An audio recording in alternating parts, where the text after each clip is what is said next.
The name Pulitzer appears on one of the most prestigious awards in American journalism, given each spring by Columbia University to reporters and writers who have done work of the highest order, work that is rigorous and courageous and true. It appears on a fashion brand sold today in over 60 retail stores across the United States. Known for bright tropical prints and shift dresses that Jacqueline Kennedy once wore on vacation in Italy, and that have remained a staple of American resort wear for more than 6 decades.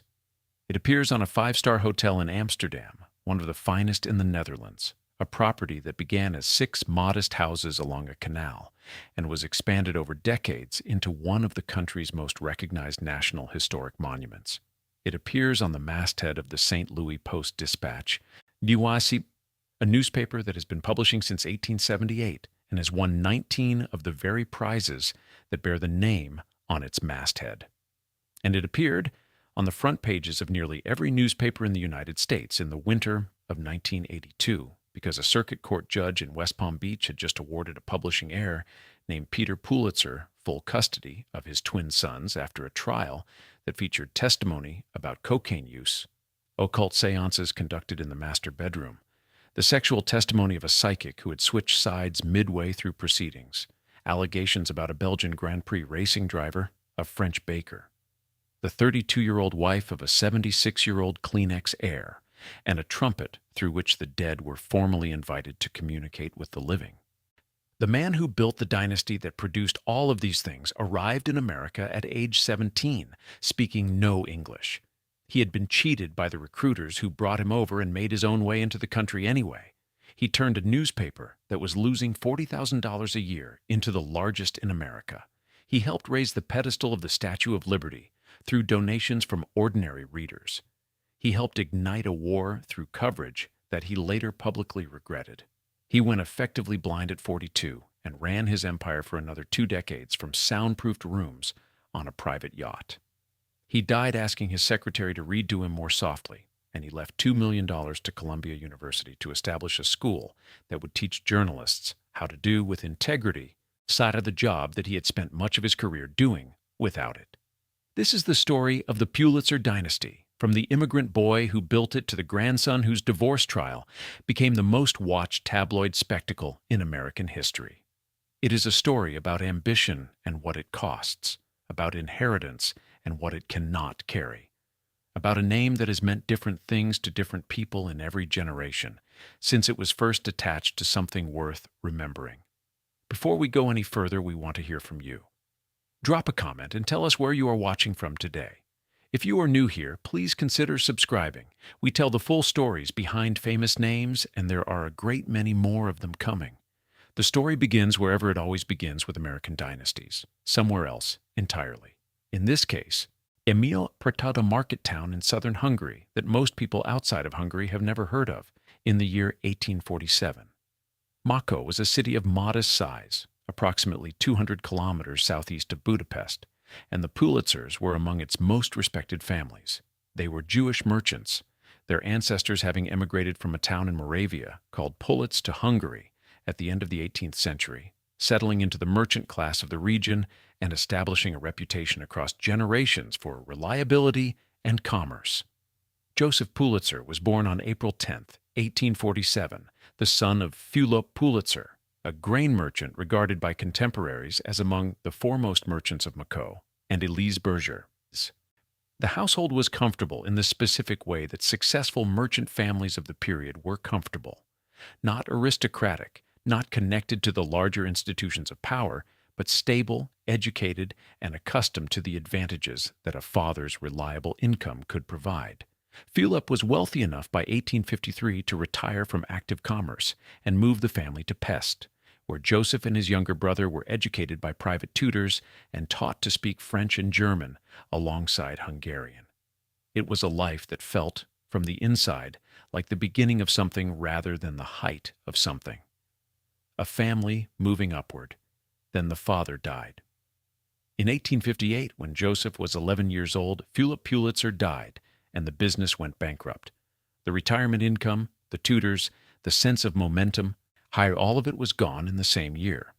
Joseph was old enough to understand precisely what had been lost, and young enough that he had no framework yet for understanding how to replace it. He spent the next several years attempting to enlist in various European military forces, which was one of the available paths for a young man of his age and background who needed employment and was willing to accept physical danger as part of the arrangement. The Austrian army rejected him. He had weak eyesight and a constitution that the examining officers decided was insufficient for their needs. The French Foreign Legion rejected him for similar reasons. The British Army rejected him as well. 3 separate military institutions on 2 continents looked at this young man who was clearly intelligent, clearly willing, or clearly determined to find his place somewhere, and told him no. The yes came in Hamburg in the summer of 1864 from a recruiter who was filling enlistment quotas for the Union Army of the United States. The American Civil War had created a market for soldiers, and Massachusetts was paying bounties to agents who delivered recruitable men. Joseph Pulitzer was 17 years old and spoke no English, but he had tried every other door available to him, and this one was open. He accepted. His passage to Boston Harbor was paid by the Massachusetts recruiters. He arrived at Boston and discovered within days that the recruiters were keeping the vast majority of his enlistment bounty for themselves, which was common practice, and which Pulitzer found immediately and completely unacceptable. He did not protest or negotiate. City or style He fled the Deer Island recruiting station, made his own way to New York City, and enlisted independently in the 1st Regiment of the New York Cavalry, a unit composed largely of German-speaking immigrants in whose language he could at least partially follow orders. He served through the end of the war and was mustered out on June 5, 1865, with an honorable discharge and essentially nothing else. No money, no English beyond rudimentary phrases, no contacts, no settled plan for what came next. He had arrived in America through a side door after being turned away from every front entrance available to him. The pattern that established would define the rest of his life. He walked out of the Union Army with nothing but his ambition intact, and as it turned out, that was enough to build everything that came after. Street. Sir Lewis in the autumn of 1865 appeared to him, by his own later account, like a promised land. He had taken a train west from New York and arrived in East St. Louis penniless, without a way to cross the Mississippi. He eventually found passage and entered the city that would make him. St. Louis had a large German-speaking population, the legacy of significant immigration following the European revolutions of 1848, which meant that Pulitzer's most useful language had immediate practical value in a way it never would in the more anglicized cities of the eastern seaboard. He took whatever work was available.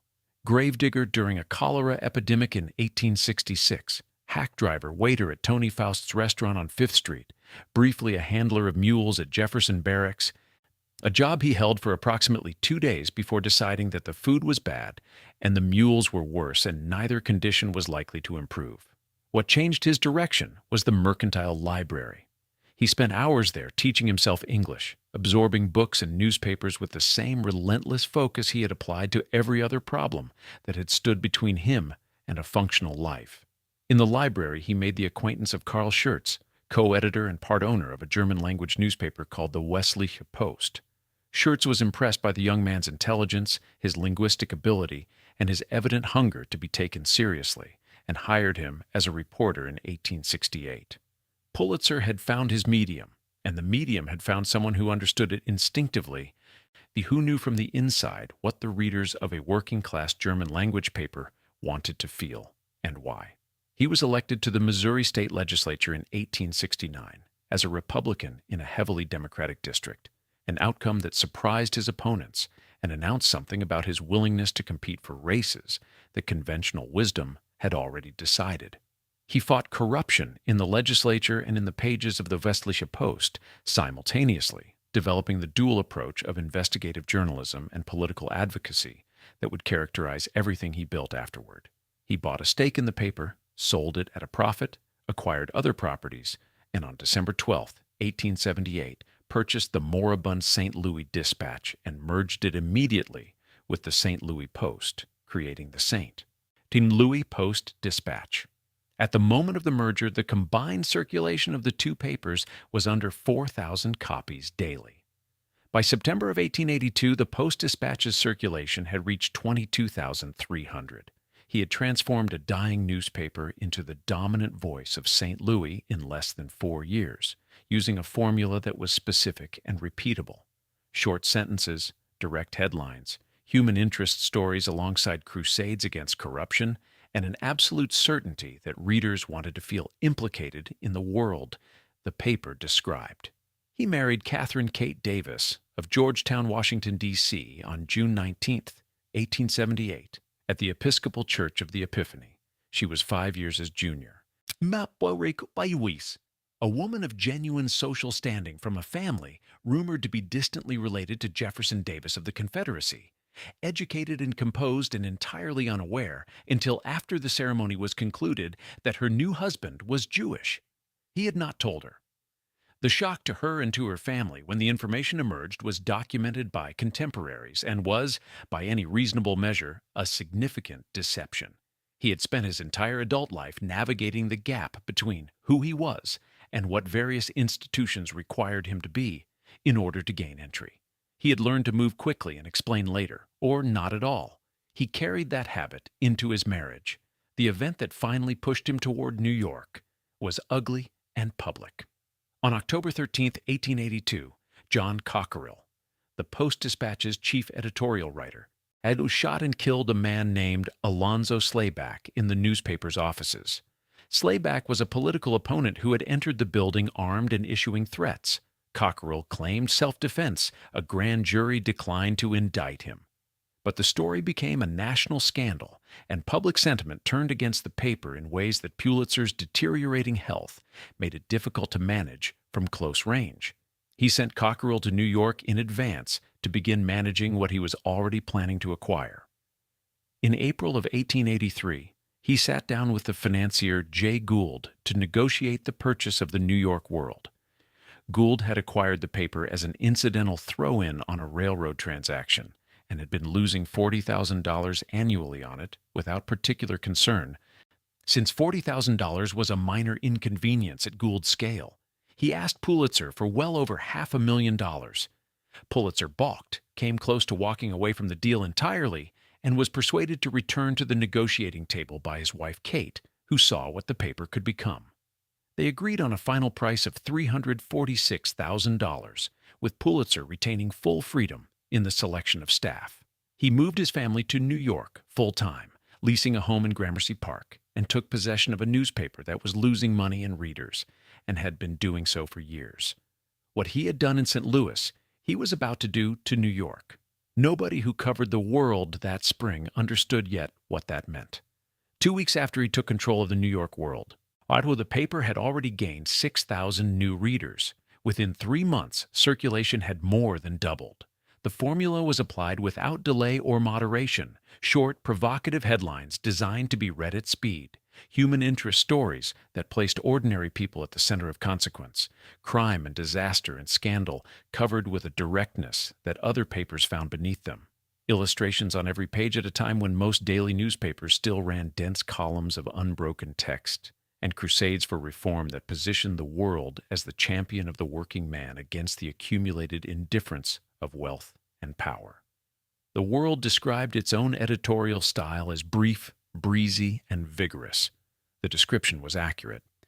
Pulitzer had an instinct for the mass market because he had come from it, an immigrant with no English and no money who had needed to be told quickly and plainly what mattered and why, who had developed in the process an almost preternatural understanding of what such readers wanted to feel when they picked up a newspaper. Under his direction, circulation grew from 15,000 daily copies to 600,000, making the World the largest newspaper in the country. It would reach 1 million copies daily during the fiercest periods of the competition with Hearst in the late 1890s. He built a new headquarters on Park Row, completed in 1890, 16 stories of limestone and terracotta that was, at the time of its completion, the tallest building in New York City. And it was a physical declaration of what the paper had become, a 16-story monument to the proposition that a Hungarian immigrant with no English could build something that dwarfed everything around it. The Statue of Liberty campaign belongs in any full accounting of what the World was capable of at its best. The French government had donated the statue as a gift to the American people. but Congress declined to fund the construction of its pedestal, and the Arm and Torch sat in Madison Square Park as a monument to legislative paralysis, while the full statue waited in crates. Pulitzer ran a public fundraising campaign in the world, shaming the wealthy for their indifference and appealing directly to immigrants and working people who understood the statue's intended meaning more viscerally than the congressmen who were refusing to pay for its base. More than 120,000 donors contributed, many of them giving pennies and dimes. The pedestal was built. The statue was completed and dedicated in 1886. It was the most purely idealistic thing the world ever accomplished, and it ran in the same pages as crime coverage and sensationalism and human interest stories about murders and disasters, because Pulitzer had built a newspaper that contained multitudes and made no apology for any of them. In 1887, he recruited Nellie Bly, an investigative journalist whose assignments for the World became national events in their own right. She feigned madness to gain admission to the asylum on Blackwell's Island, documented the conditions there, and generated reforms that the asylum's administrators had resisted for years. She then proposed to her editor that the World should finance an attempt to beat the fictional round-the-world record in Jules Verne's novel, and Pulitzer agreed. She completed the journey in 72 days, 6 hours, 11 minutes, and 14 seconds. The World ran a competition during her journey asking readers to estimate her finishing time. Over 1 million people entered. The paper was not simply reporting on the world, it was performing in it, creating events that it then covered, blurring the line between journalism and spectacle in ways that its competitors were watching very carefully. One of those competitors arrived in 1895. William Randolph Hearst, the son of a California mining senator, purchased the New York Journal, which had once briefly been owned by Pulitzer's brother Albert, and arrived in New York with his family's fortune, an enormous appetite for competition, and a specific intention to defeat Pulitzer on his own ground. Hearst raided the World staff, offering salaries that Pulitzer could not easily match. He cut the Journal's price to a penny, forcing the World to follow. He fought for the most popular features in the paper, including a comic strip called Hogan's Alley, featuring a character known as the Yellow Kid, whose creator Hearst hired away from the World. Pulitzer hired a new artist to continue drawing the same character, and so the two competing versions of the Yellow Kid ran simultaneously in rival papers, and a critic at the New York Press coined the phrase Yellow Kid journalism to describe the spectacle. The phrase became yellow journalism, and it followed both men for the rest of their careers. The coverage of the Cuban rebellion against Spanish colonial rule pushed both papers into territory that each would later struggle to defend. The World and the Journal competed to outrage their readers with accounts of Spanish atrocities, many of which were exaggerated and some of which were fabricated. When the USS Maine exploded and sank in Havana Harbor on February 15, 1898, both papers immediately published claims that Spain had deliberately destroyed the ship, a charge for which neither had evidence and which subsequent investigation has never substantiated. The public outrage the papers generated contributed to the political environment in which the Spanish-American War became possible. Pulitzer spent years afterward publicly expressing regret about this period, which was genuine but also strategically useful as a contrast to his later philanthropic commitments. The last significant legal battle of his career came in 1909, when the World's investigative reporting exposed what it claimed was a fraudulent payment of $40 million by the United States government to the French Panama Canal Company, with implications that President Theodore Roosevelt and the financier J.P. Morgan had personally benefited from the arrangement. Roosevelt was furious. First, he arranged for Pulitzer to be indicted for criminal libel. The courts threw the indictment out. It was, in retrospect, one of the genuinely important press freedom victories of the early 20th century. A federal court ruling that the government could not prosecute newspapers for aggressive investigative reporting by resorting to criminal libel charges. Pulitzer was too ill by then to appreciate the full weight of it. He had built more than he could see, and by the end, he could see almost nothing at all. Behind the empire, behind the Park Row building and the coded telegrams, and the circulation war with Hearst and the legal battle with a sitting president, there was a private world that the public story does not fully illuminate. It was a world of dimming light and relentless noise sensitivity.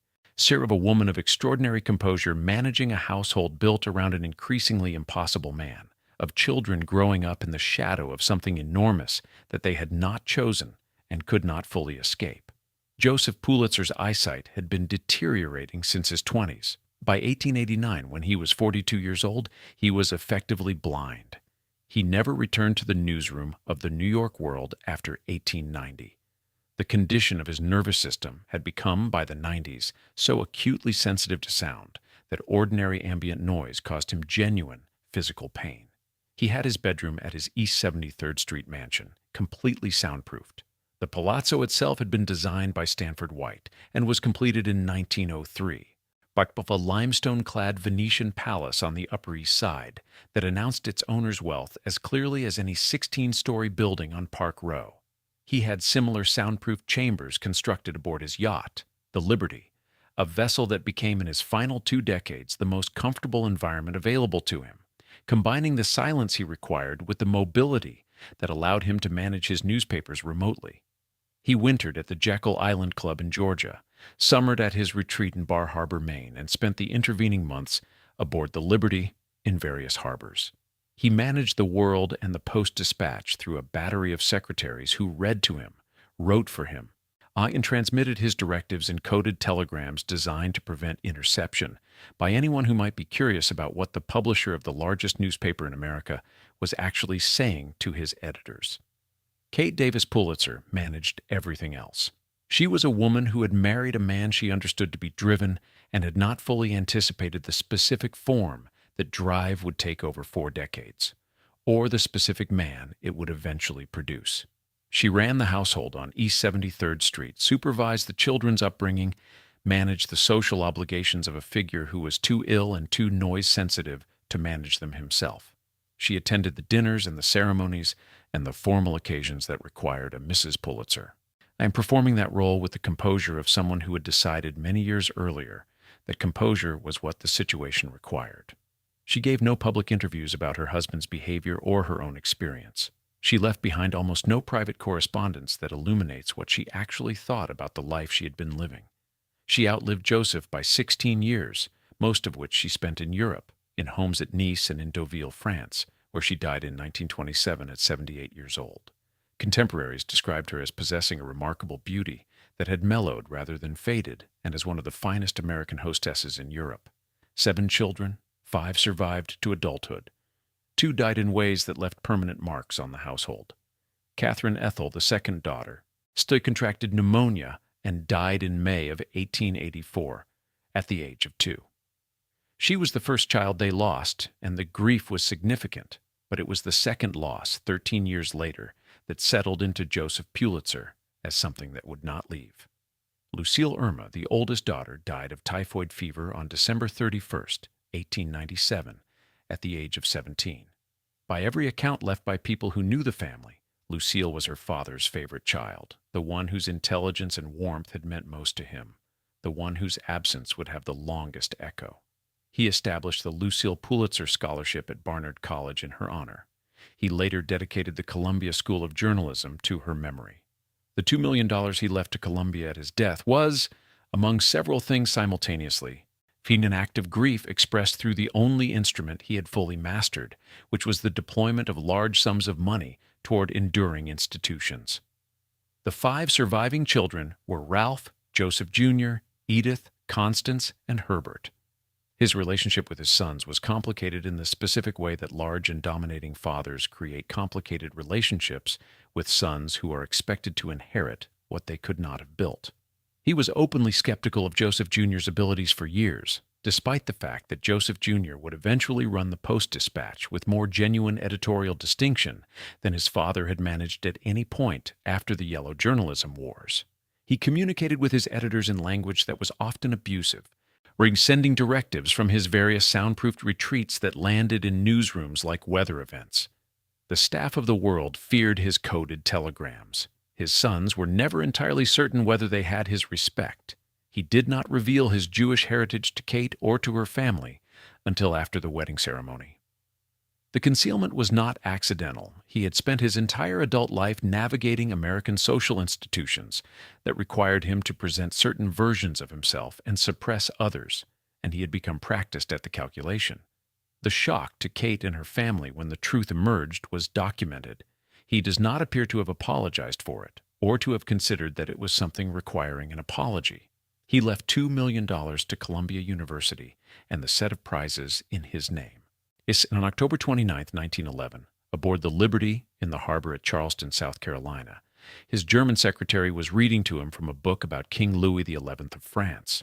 As the secretary neared the end of a passage, Pulitzer said in German softly, quite softly, and then he stopped speaking entirely. October 29, 1911, was the day the New York World ran Joseph Pulitzer's final letter to his editors, and for the first time in almost 3 decades, no coded telegram arrived from the other end of the line. The estate was valued at $30,600,000, one of the largest private fortunes in America at the time of his death. His will distributed the empire to his sons according to a design that puzzled observers at the time and would frustrate historians afterward. Ralph, just the eldest son, received primary control of the New York World. Joseph Jr. took the St. Louis Post-Dispatch. Herbert remained in New York to assist Ralph. The arrangement was specified in the will, which meant it reflected Joseph Pulitzer's deliberate choice, and that choice placed the New York paper in the hands of the son who was most amiable and least ferocious.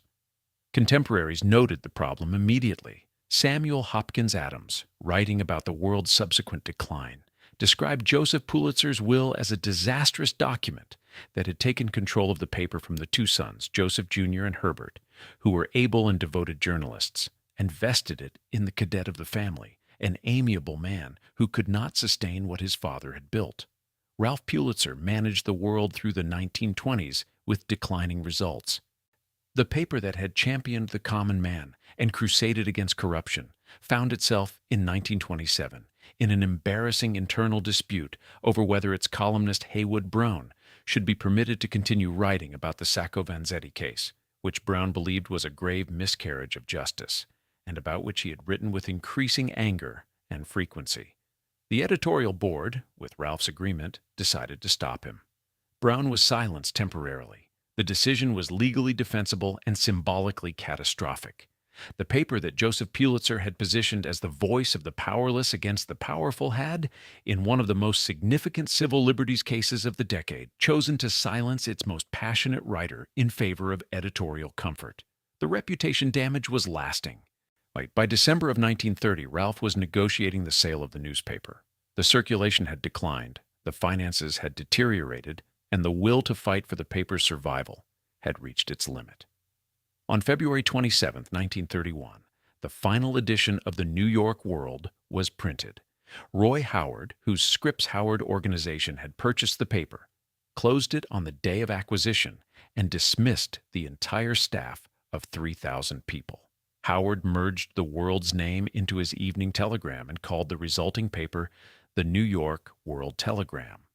The greatest newspaper in America, the paper that had grown from 15,000 daily copies to 1 million, that had outlasted the circulation wars and yellow journalism and 2 decades of Hearst's rivalry. They ended not in a fight, but in a press release and an afternoon's worth of termination notices. Meanwhile, Joseph Pulitzer Jr. was running the St. Louis Post-Dispatch in a way that represented the better version of everything his father had claimed to believe. Under his tenure, the paper earned 9 Pulitzer Prizes. It maintained editorial independence from the commercial pressures that had compromised the world. And in the spring of 1945, he was one of 18 newspaper editors and publishers invited by General Dwight D. Eisenhower to travel to Europe and personally witness the evidence of what the Nazi regime had done in its concentration camps. He visited Buchenwald and Dachau and returned to Missouri and wrote that the descriptions of the horrors that had reached American readers had fallen far short of the actual truth. He launched a sustained informational campaign in the Post-Dispatch aimed at a public that was still in significant numbers skeptical of the full scale of what had occurred. He did this without fanfare and without any particular concern for whether it advanced the paper's commercial interests. It was, in the fullest sense, journalism practiced as a public obligation. It was the finest public act in the second generation of the Dynasty, and it came from the son his father had spent years openly doubting. But the family had a grandson who wanted to make his own way entirely, and he was nothing like anyone who had come before him.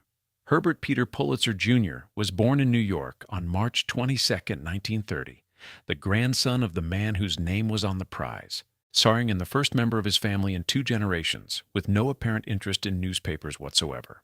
He was raised primarily by nannies, as was standard for families of his position and wealth in that era, and was sent to St. Mark's School in Southborough, Massachusetts, a preparatory school whose explicit purpose was to produce graduates ready for the Ivy League. He was, by the accounts of everyone who knew him, well-made and charming, and fundamentally unconfinable. A man who seemed constitutionally unsuited to sitting still in any context, professional or social. A family friend named Peter Dushan, the band leader, described him decades later as racy in the sense of just jumping into his plane and flying off. That quality, the impulse toward immediate action and deferred consideration of consequences, was not a minor trait, but it was the organizing principle of his adult life. He went to college and was bored by it. He withdrew and took $500,000 of family money as seed capital and used it to fund his first business ventures, a bowling alley and a liquor store. These were not the enterprises of a man who felt the weight of a publishing dynasty pressing on his choices. They were the enterprises of someone who had grown up with enough inherited wealth to make the conventional path genuinely optional, and who found the conventional path of entering the family newspaper business significantly less interesting than owning a bowling alley in Florida. He then moved into citrus groves in Central Florida, which he operated with genuine engagement and expanded over the years into cattle ranches and real estate, and eventually a portfolio of hotel interests that would become the most significant business achievement of his life. He met Lillian Lee McKim in the early 1950s, and they eloped in 1952. Lily, as she was universally known, had been born November 10, 1931, in Roslyn, New York, the daughter of a woman who was an heiress to a portion of the Standard Oil fortune. She had been educated at the Chapin School and at Miss Porter's School in Farmington, Connecticut, where among her classmates was a young woman named Jacqueline Bouvier.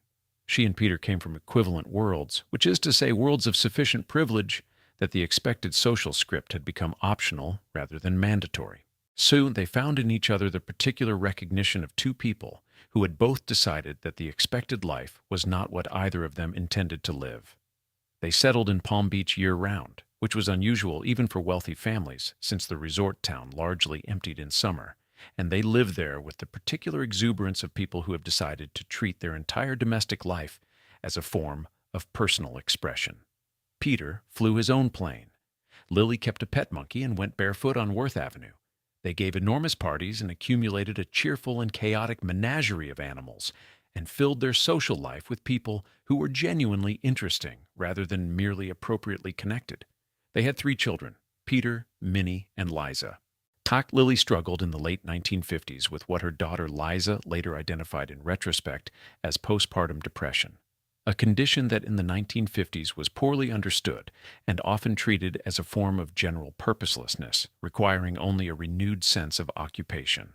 Her physicians made essentially that recommendation: she should find something useful to do.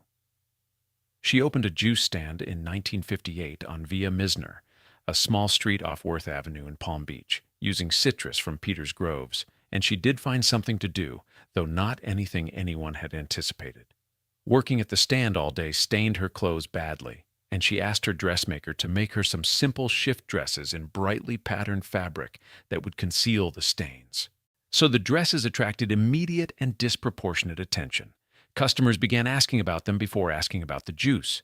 By 1959, she was president of Lily Pulitzer, Incorporated, with a factory in Miami and demand that was already outrunning her production capacity. Jacqueline Kennedy, her former classmate at Miss Porter's School, was photographed wearing a Lily dress during a vacation in Italy and appeared on the cover of Life magazine in 1962. The photograph did for the brand what decades of conventional advertising could not have accomplished. It attached the Lily shift dress to the most photographed woman in America at the moment of her maximum cultural visibility. The Rockefellers wore Lily, the Vanderbilts wore Lily, the Whitneys wore Lily. So the brand opened a flagship boutique on Worth Avenue and achieved national distribution through Saks Fifth Avenue and other major retailers. It was one of the more improbable commercial successes in American fashion history.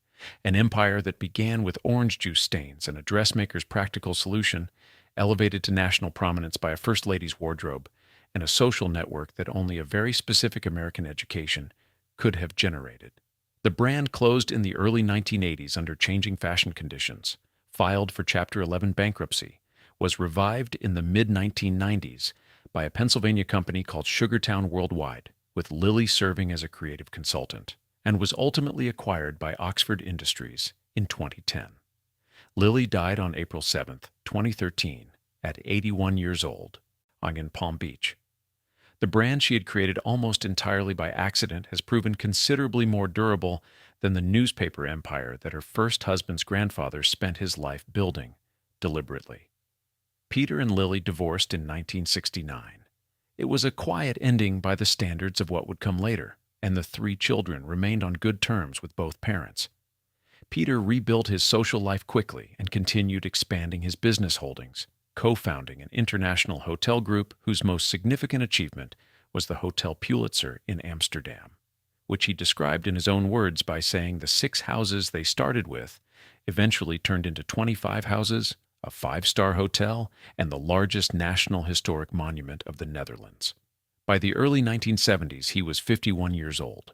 He'd single again, well off, well regarded in the circles that mattered to him, and still flying his own plane, and the kind of man who expected the next chapter of his life to arrange itself as conveniently as the previous ones had. He was not entirely wrong to expect that. But the next chapter arrived from a direction he had not been watching. Casadaga, New York, was a town of approximately 900 people in the western part of the state, a place where almost everyone knew almost everyone and almost no one grew up expecting to end up on the cover of national magazines or in the transcript of the most covered divorce trial in American legal history. Roxanne Rankins was born there on February 10, 1951. The daughter of a family with no particular connection to the worlds of publishing or fashion or Palm Beach social life. She was a former cheerleader, a young woman who had been through one prior marriage before she arrived in Florida, who had attended college in the state after that first divorce, and who was working as an insurance saleswoman when she met Peter Pulitzer at a party thrown by her employer. She was 21 years younger than Peter. He liked her immediately. They married in 1975. Palm Beach's old money social establishment received Roxanne with the specific coldness that such establishments reserve for people whose credentials have not been accumulating across the requisite number of generations. So accounts from the period and from court testimony during the divorce proceedings describe a pattern of social exclusion that was systematic rather than incidental. Friends of Peter's declined to include her in social invitations until after the marriage was legally established, and even afterward the acceptance came incompletely and slowly. She was viewed as an outsider who had married into one of America's most storied names. And in a community where storied names were the fundamental social currency, being seen as having acquired rather than inherited one was not a distinction that faded quickly. The social rejection she experienced during the early years of the marriage was documented, specific, and something she would describe in court testimony and in the memoir she published years later as having shaped her experience of Palm Beach in ways that were both isolating and clarifying. Their twin sons, McLean and Zachary, were born in 1977. The family occupied a lakefront home in Palm Beach that was, by any conventional measure, a property of extraordinary beauty and comfort. Peter's business interests continued to expand around them: the citrus groves in Central Florida, the cattle ranches, the real estate holdings, the Amsterdam hotel project that was taking shape across the Atlantic. By external measure, the Pulitzers of Palm Beach were an emblem of exactly the kind of American life that makes other people assume everything is fine. Roxanne made friends within the Palm Beach social world that had initially excluded her, including a woman named Jacquie Kimberly, who was 32 years old and was married to James Kimberly, an heir to the Kleenex paper fortune, who was 76.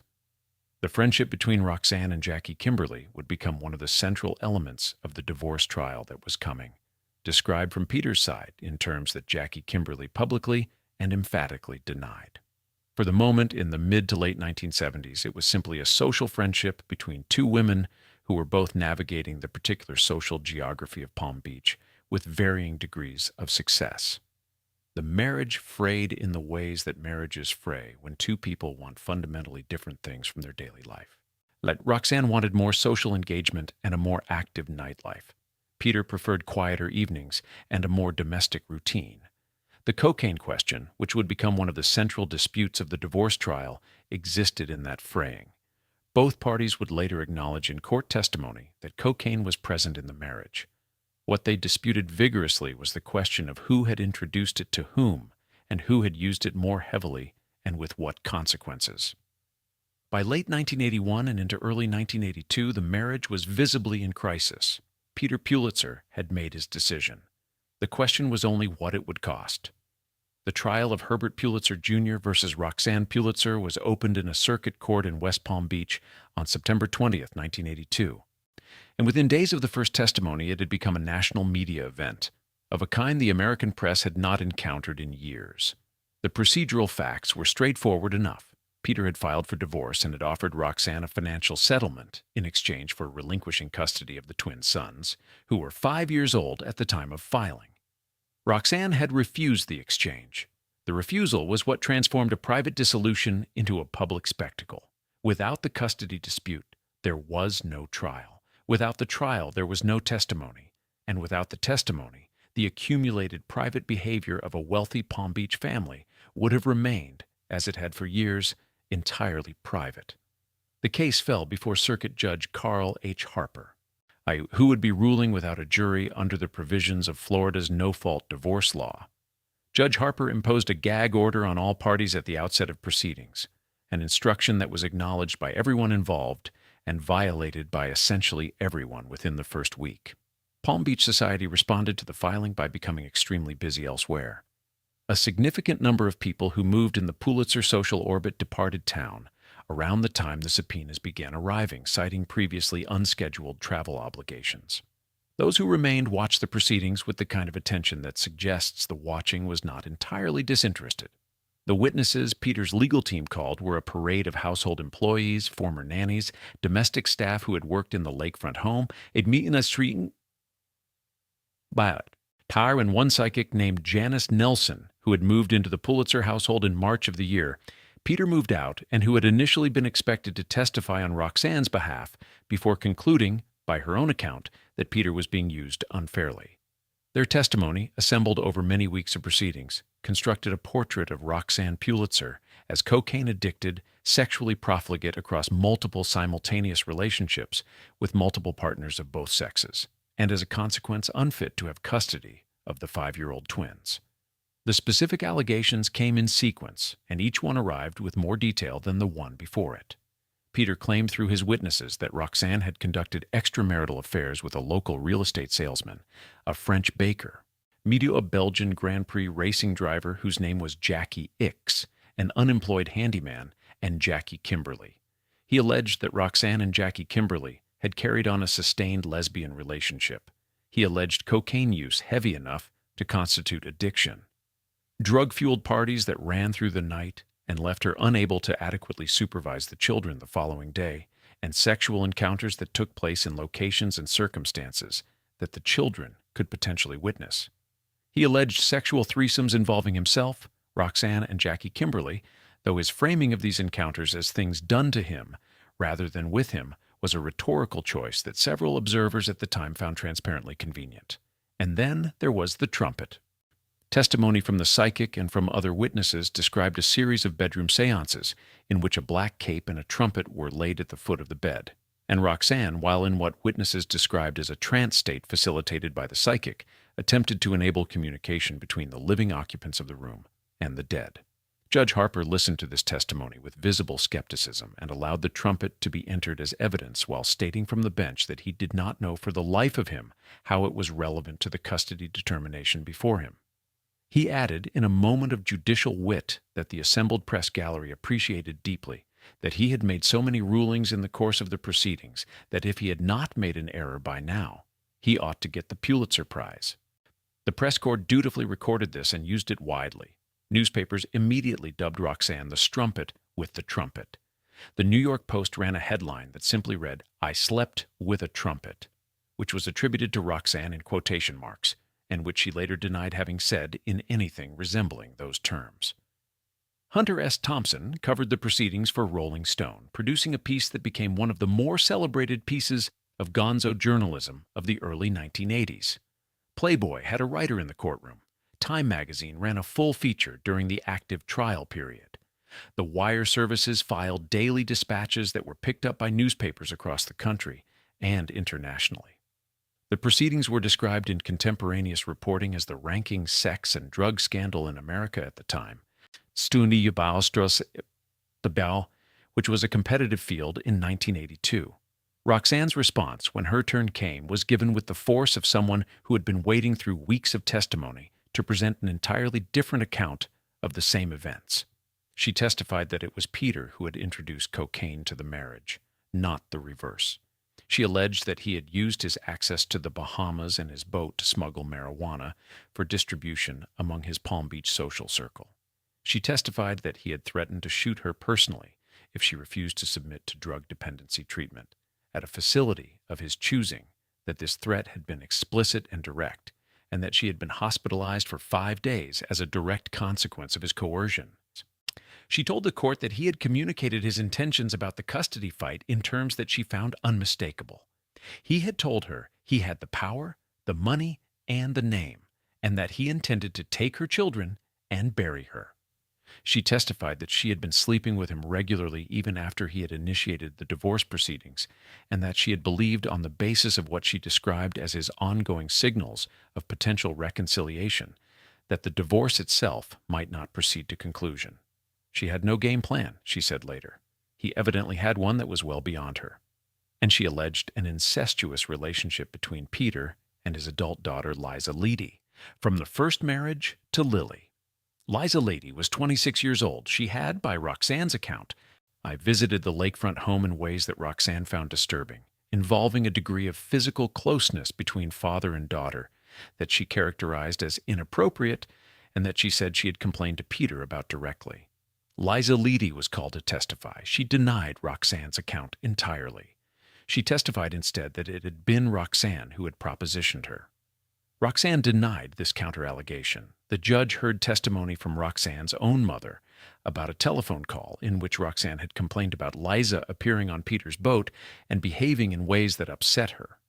The judge ruled the mother's testimony inadmissible as hearsay, though the press reported it in full regardless. Jacquie Kimberly denied any sexual involvement with either Pulitzer in any configuration and issued a statement describing Peter as definitely deranged and desperate for the almighty buck. The Kleenex heir himself, James Kimberly, was characterized by his wife as a strong and secure person, unlikely to be troubled by whatever the Pulitzers chose to allege. The fortune at the center of the custody dispute was estimated at $25 million by Roxanne's attorneys and at $2.5 million by Peter's. Both figures were argued with great conviction. The actual value spread across citrus groves, cattle operations, real estate holdings, hotel interests, and a 73-foot yacht on which Peter had been living since moving out of the family home. D was almost certainly somewhere in the substantial territory between those two numbers, though neither party had a strategic interest in acknowledging any figure that did not serve their argument. The closing arguments were made by attorneys who had been shaping their respective theories of the case for nearly 12 weeks. Robert Farish, representing Roxanne, described his client as a farm girl who had been led astray by a man of power and wealth, switched from milk to champagne, and eventually to drugs by a husband whose manipulation had been systematic and deliberate.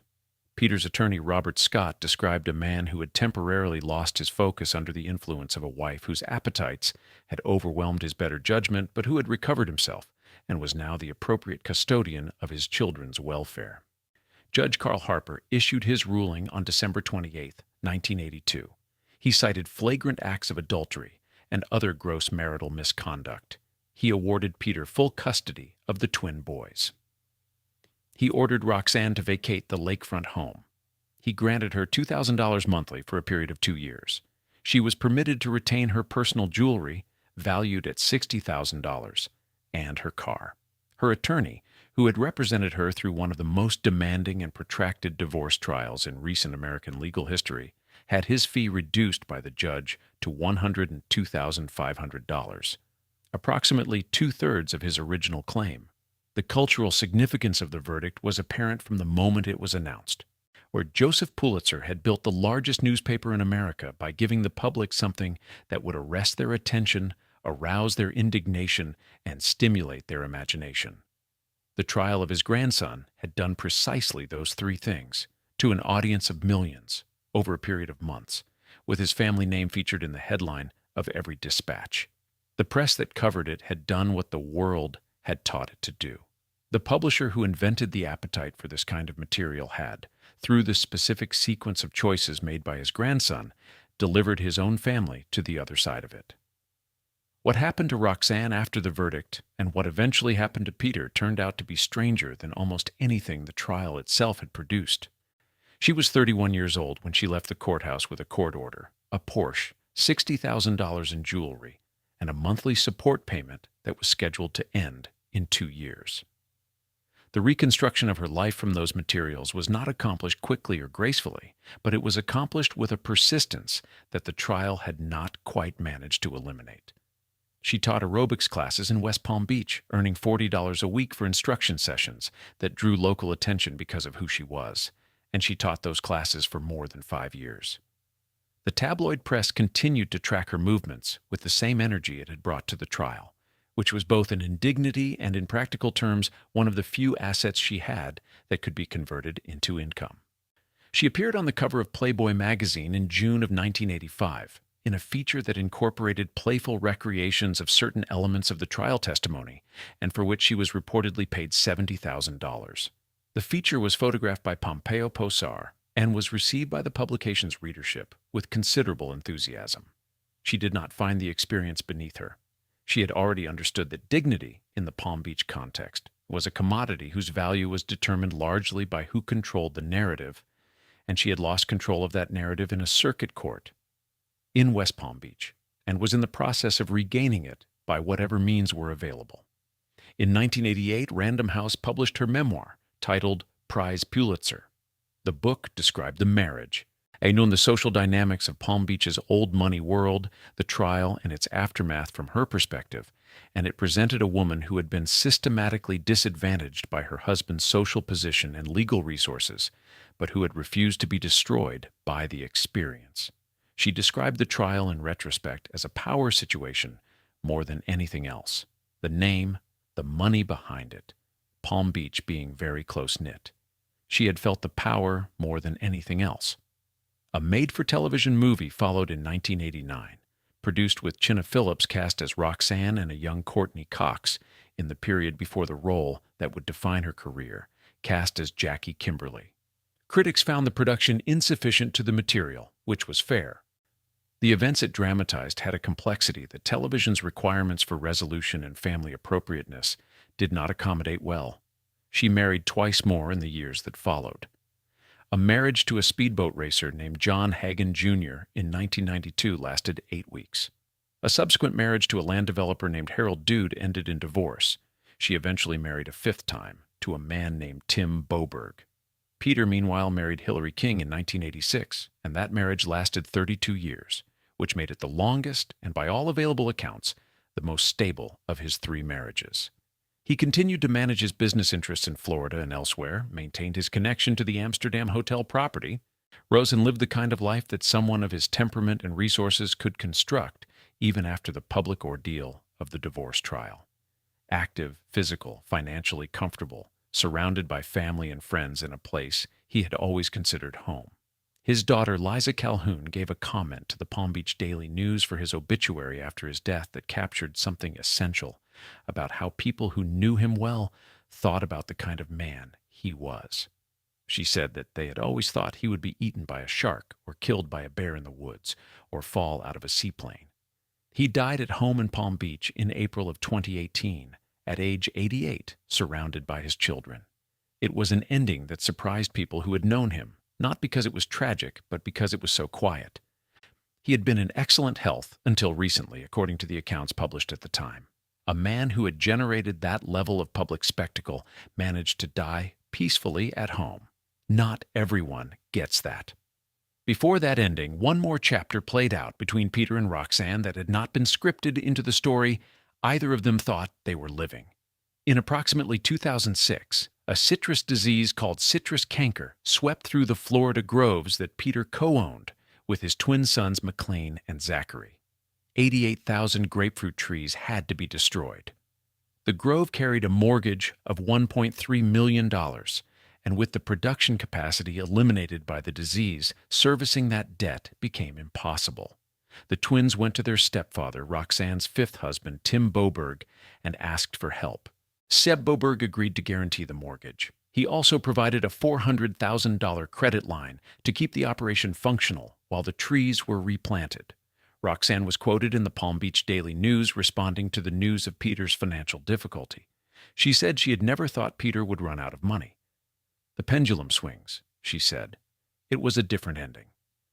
The woman whom Peter Pulitzer had systematically stripped of her home, her children, her financial standing, and her public reputation in a Florida circuit court in December of 1982, had 24 years later become the person whose husband saved Peter Pulitzer's grove from foreclosure. History occasionally constructs its ironies with a precision that no novelist would dare attempt.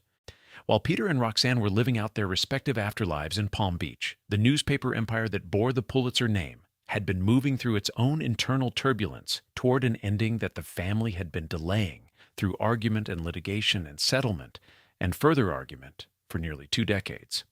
In 1986, 4 years after the Palm Beach divorce trial had made the name Pulitzer synonymous in the popular press with cocaine and occult seances and a trumpet, the family found itself in a different kind of courtroom, this time suing each other. The dispute was straightforward in its outlines and devastating in its implications. Some members of the family wanted to sell the St. Louis Post-Dispatch and the other Pulitzer publishing holdings, take the proceeds, or else be done with the obligation of running a newspaper dynasty in an era when newspaper dynasties were becoming increasingly complicated to sustain. Others wanted to maintain what their grandfather and great-grandfather had built and pass it intact to the next generation. When the family failed to reach agreement through private negotiation, the dispute moved into the legal system, which meant that what had been a private family argument became a matter of public record. One family member named David Moore, who was among those who wanted to keep the papers in family hands, told the Washington Post that it was a very sad thing. He said it was not a happy time for any of them and that there were no winners in a situation like that. So the family eventually reached a settlement that resolved the immediate crisis and maintained family ownership of the publishing holdings, but the underlying tension between the factions that wanted to sell and the factions that wanted to continue was not resolved by the settlement. It was merely deferred. The deferral lasted until 2005. But first, there was Jay. Joseph Pulitzer IV was the great-grandson of the founder and the only child of Joseph Pulitzer III, known in the family and in St. Louis journalism circles as Joseph Pulitzer Jr. His father had run the Post-Dispatch with distinction and had died in 1993. Jay had been prepared his entire life to inherit the company. He had not simply been told that this was his destiny. He had been trained for it. He started as a reporter at the Post-Dispatch. It worked as a correspondent in the Jefferson City Bureau, then in the Washington Bureau, served as late-night city editor, and eventually held the title of vice president of the company, with a large office and a salary appropriate to the role. He had done everything that someone in his position was expected to do to demonstrate readiness for the responsibility that had been understood since his childhood to be his eventual inheritance. After his father died in 1993, his uncle Michael Pulitzer took over as head of Pulitzer Publishing. Majority control of the company's voting stock passed not to Jay, but to his stepmother, Lily Pulitzer. 2 years after his father's death, the controlling family members forced Jay out of the company he had worked in for most of his adult professional life. So he was offered a consulting arrangement, he said later, but was told explicitly that he did not actually have to perform any work in connection with the consulting role. He found this unsatisfactory and declined.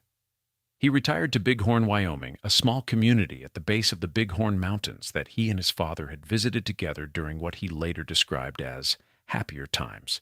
He called himself Joe 4, a reference to his position as the fourth Joseph Pulitzer in the family line. He kept in touch with old colleagues through text messages, reportedly having no interest in email. He died on March 19, 2015, at a hospital in California, where he had been visiting one of his daughters. He suffered a massive heart attack. He was 65 years old.